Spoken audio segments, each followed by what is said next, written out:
How to fix Xiaomi 15 camera crashing. So let's start the video. First of all, open settings. In settings, scroll down and then click on apps. After clicking on apps, you can see the option manage apps. Now click on it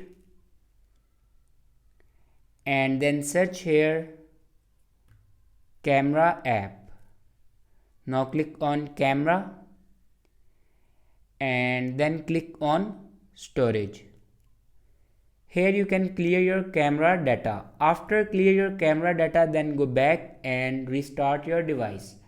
For restart your device, press and hold volume up button and power button at the same time. And then swipe up to power off your device and then turn on your device.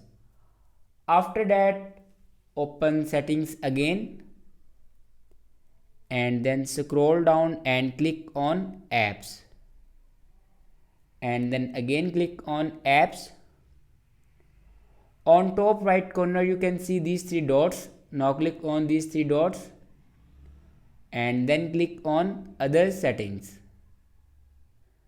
Now here you can see the option reset app preferences. Now click on it and then click on reset apps. After that your problem will be fixed. Thanks for watching this video.